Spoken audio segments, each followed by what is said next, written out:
Hi everybody, welcome back to another episode of Strategy, Leadership, and Impact. I hope you've been well since the last time you tuned in.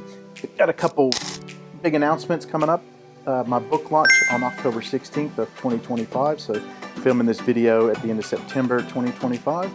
I'm very excited about that. My new book, The Leader You Are, going to be launching that, like I said, on October 16th. So far, the attendance or the number of people that have registered to attend are quite high. If you're in the Hobart area, would love to have you. Just check my social media. I've put the link out up there so you can register. Come along, have a good evening, meet some great people, network, and get to enjoy part of my new book and talking about that. So again, very excited about that. And also on the day, I'll be launching the Compass and Summit Leadership Institute, where again, I can share more of my content, more of my own leadership philosophy, continue to learn as a leader myself, but to help others develop in their leadership journey, no matter where they are along the pathway of leadership. And I just wanted to share this week's topic with you. I'm currently traveling for work. I'm at a conference. You would notice in the background, if you're watching this on YouTube, that I'm in a hotel room. So yeah, just out and about at the moment. So not in my normal office and things, but that's okay. But I've been thinking about the topic for this week's episode quite a bit lately. And it's about developing self-awareness as a leader. So as a leader, the hardest person that you'll ever lead is yourself. And leaders who fail at this, they often fail everywhere else. And self-awareness, it's the foundation of trust. It's the foundation of decision-making and influence. And self-awareness, it matters more today really than ever before. If you look at the fast-paced environments that a lot of us worked in, how they're can be emotionally charged, depending on what industry you work in. I know I do a lot of work in industries that can be quite contentious or high levels of that emotionally charged kind of environments, but also the demands of the current work environment and things. And people, there's this large thirst, I guess, for authentic leadership. So in this episode, we're going to talk about what self-awareness is and blind spots and how they hold you back, and also some practical tools that we can use in order to improve, and why self-awareness matters. And leaders who lack self-awareness, they erode trust. And leaders who actually are very self-aware, they inspire confidence in their team. So first of all, let's talk about what self-awareness is, because obviously we need to be able to define it in order to recognize it. So self-awareness is the ability to recognize and understand your own emotions, thoughts, values, behaviors, and how they impact the people and situations around you. And it's not necessarily about knowing your strengths and weaknesses. So that can be a very technical thing, your strengths and weaknesses. And I know conversations I've had around strengths and weaknesses, it's usually about skills. Again, a very technical thing, where if you think about self-awareness, it's more about understanding your emotions, or another way to think about it, I guess, would be it's understanding your internal world, your emotions, your triggers, your values, and your biases that they have, but also the external impact of those and how your actions and presence are perceived by others.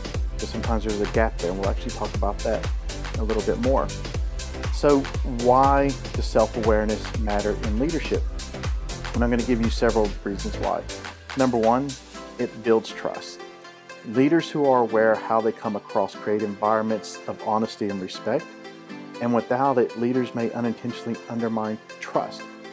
The second one is it improves decision making. So by recognizing biases and emotional triggers, leaders make clearer, more objective decisions. And then the third thing is it enhances emotional regulation. So self-aware leaders notice their reactions before they escalate, and they can prevent conflict or damage by understanding that.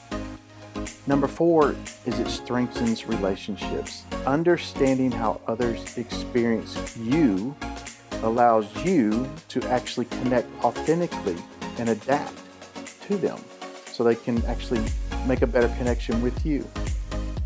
So the fifth thing is it drives growth. self-awareness self-awareness reveals blind spots and the areas where growth and transformation are needed, but also where they can occur. So that's important. And research shows that leaders with higher self-awareness are rated more effective by their teams. So without self-awareness, leaders, they can overestimate their strengths. Sometimes that's ego. They can fail to see their impact on others or how they're being affected by the decisions that you're making. And they can also struggle to adapt to situations, especially in high-stakes environments. So if self-awareness is the foundation, how do we build it?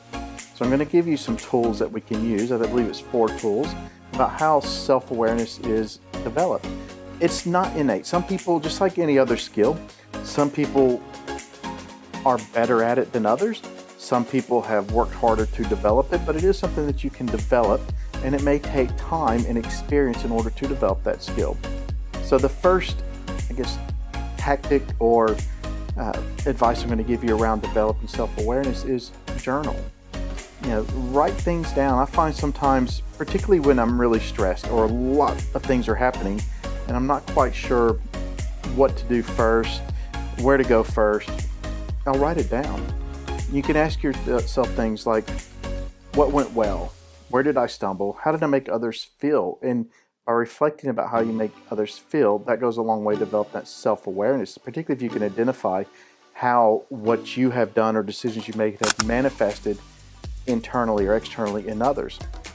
Another thing you can do, so this is tactic number 2, is provide feedback loops or be involved with feedback loops. So this could be 360-degree reviews. It can be peer feedback. It can be from a coach or mentor, someone who's working with you. But one of the important things with this is you must create space for uncomfortable truths. So sometimes when you receive upward feedback in corporate life or anywhere, initially it can be quite painful to accept or to hear. Now, I wouldn't say to accept. It can be quite painful to hear, but ultimately it's freeing. Whenever people have that confidence or that, more importantly, that trust in you and in that relationship to be able to give you what can be viewed as negative feedback or constructive criticism, again, it can be uncomfortable, but at the end of the day, it can be freeing. Once you learn to accept that and be willing to accept it, it can really be freeing, and it can go a long way to building a very strong culture. We're not always going to get along. We're not always going to see eye to eye, but having a team where they feel comfortable enough calling you out, holding you accountable, or giving you feedback, whenever you have that, and not in a bad way, whenever you have that, you've probably built a very strong culture, which is just great, and that's what you want to achieve. So the third tactic I'm going to give you is mindfulness and reflection. So some simple techniques that you can use is pause before you react. Notice your emotional triggers. When you feel like something has triggered one of your emotions, whether it be anger, disgust, whatever it might be, pause before you react. Don't allow your mouth to engage before you've actually thought it through, and then react in a calm and respectful manner. And the other one is mindfulness. If you feel like you're being overwhelmed just day to day or in a situation, just pause for 5 minutes. Even 5 minutes of some mindful breathing techniques can actually shift your thinking and your response significantly. And one of the techniques you can use with this mindfulness is to disconnect, get rid of all your technology, get in a quiet environment if you're able to, and do, some people call it four-square breathing or box breathing. I've heard it called dead breathing before, where basically you're inhaling for a count of 4, you're holding for a count of 4, you're exhaling for a count of 4, and then you're holding that for a count of 4. And you keep doing that over and over and over again for 3 to 5 minutes, and I'll guarantee it's going to calm your senses, it's going to calm your thinking, it's just going to calm your entire self. And as you start to calm, you'll find that your field of thought is going to stop being so narrowed or feeling like it's being compressed by all this churn or turmoil or anxiety around you, and it's going to start to expand. It's going to free your mind, and you're actually going to be able to think about things a lot broader, and you're probably going to be able to make much better decisions in the long run or in that short term there. So the fourth tactic I'll give you is assessments. Take assessments. Use tools like MBTI, so your Myers-Briggs type indicator, DISC, Strengths Finders. These can give you insight into who you are as a person. Example of this, MBTI, I'm an ISTJ. If you know what you are, that's okay. It's important to remember that these assessments, they don't define you, but they give you useful information about your tendencies or your preferences within your personality. Now, any of them, I know I had an MBTI done. Again, I'm an ISTJ, and I had an EQI done, so emotional quotient intelligence, so measuring your emotional intelligence. And I actually sat down with an organizational psychologist and went through both of these assessments, and they were quite in depth. And I got a lot from it because they made me realize, or one of the things they taught me was, at your core, who you are, you can't change. But they equated it to working out, for example.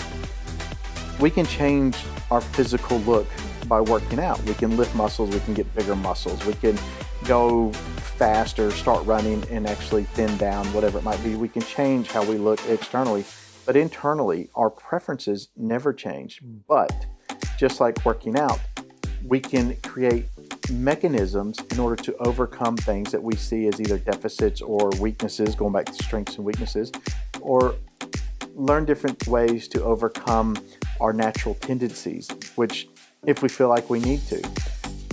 This is something you have to take into account. So if you do one of these assessments, your MBTI, your DISC, your Strengths Finder, whatever it might be, use it as a tool to understand what are my natural tendencies, where do I go to, and are they productive or counterproductive in the work environment? And that's something only you can answer.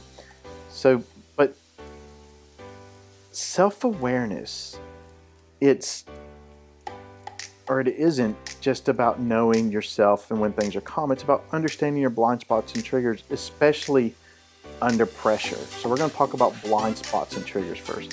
Blind spots are the gaps between how we see ourselves and how others experience us. So what is their experience with us? What do they view?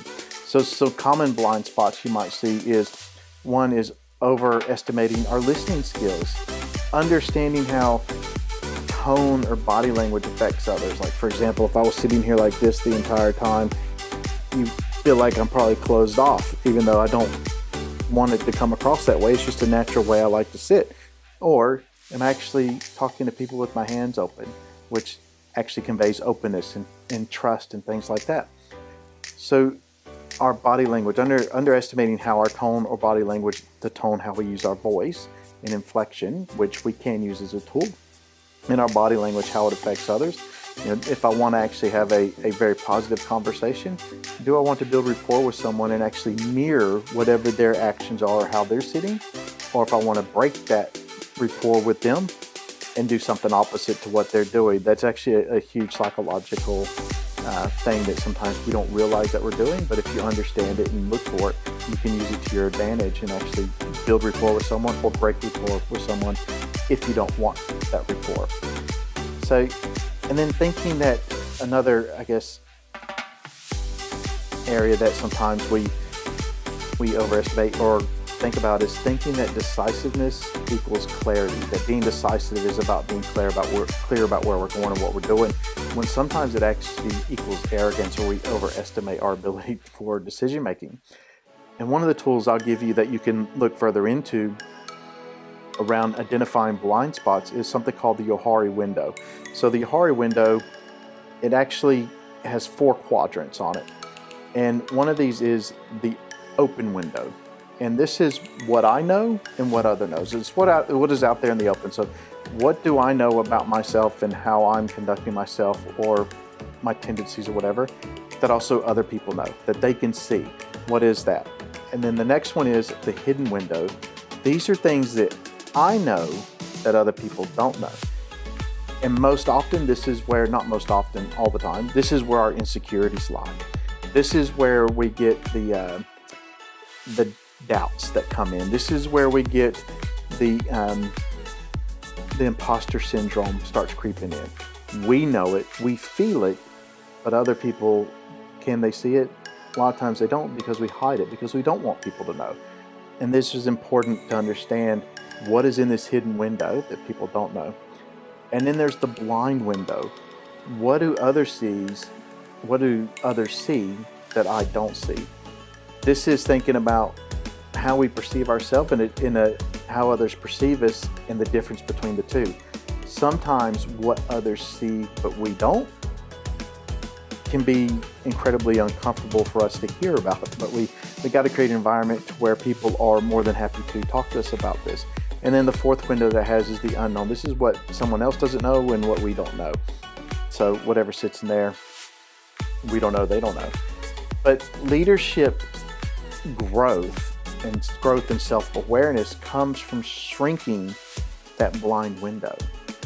So if you think about it in terms of the Johari window, how do we actually look at that blind window, and how do we reduce that difference between that perception there? And then triggers. So we talked about blind spots, triggers, and you hear people talk about, oh, I'm being triggered by this, being triggered by that.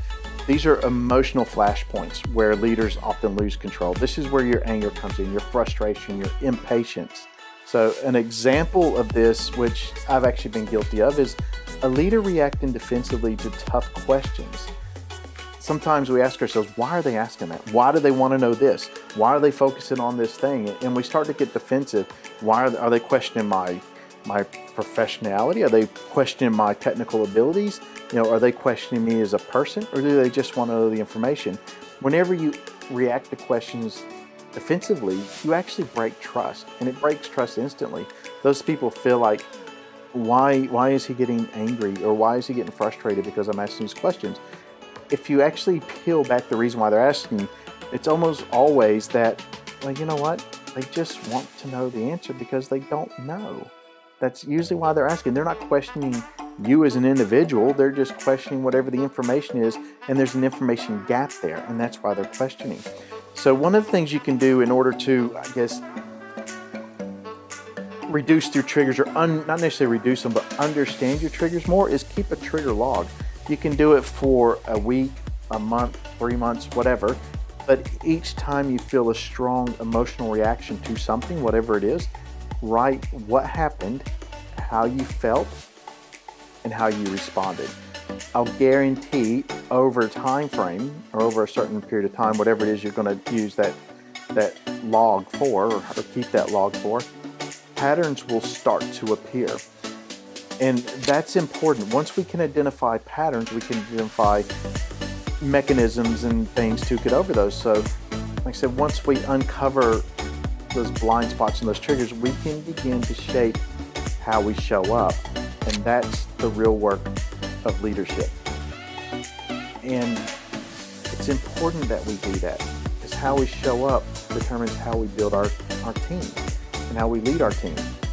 So in closing reflection, a few things I want you to take away from this. Self-awareness is the hardest and most important leadership skill. Tools like journaling, feedback loops, mindfulness, and assessments are very important, and they're ways that we can actually help to develop self-awareness. Growth equals shrinking blind spots and managing triggers. And when we get really good at that, that's when we actually begin to excel as a leader and grow as a leader. So I'm going to ask you this. What's one blind spot you'll explore this week? And who will you ask for honest feedback to help you see it? And by that, someone who you feel like really knows you. Ask someone who reports to you that you don't necessarily talk to all the time or don't have a great relationship with. It can go a long way to help building that relationship. Don't ask someone who's just going to give you the answer that you want to hear or something you think you want to hear to make you feel good. Ask someone who's truly going to give you feedback that will matter. So if this episode resonated with you, please share it with someone you know. Maybe even the person that you'll ask to give you your feedback. Share it with them. And don't forget to subscribe to Strategy, Leadership, and Impact, whether it be on YouTube or wherever you like to listen to your favorite podcast. I enjoy bringing this content to you week after week. Sometimes I'm not as consistent as I'd like to be, but hey, life gets in the way, and I'm obviously not a full-time content creator. But anyway, take care, and we'll talk again soon.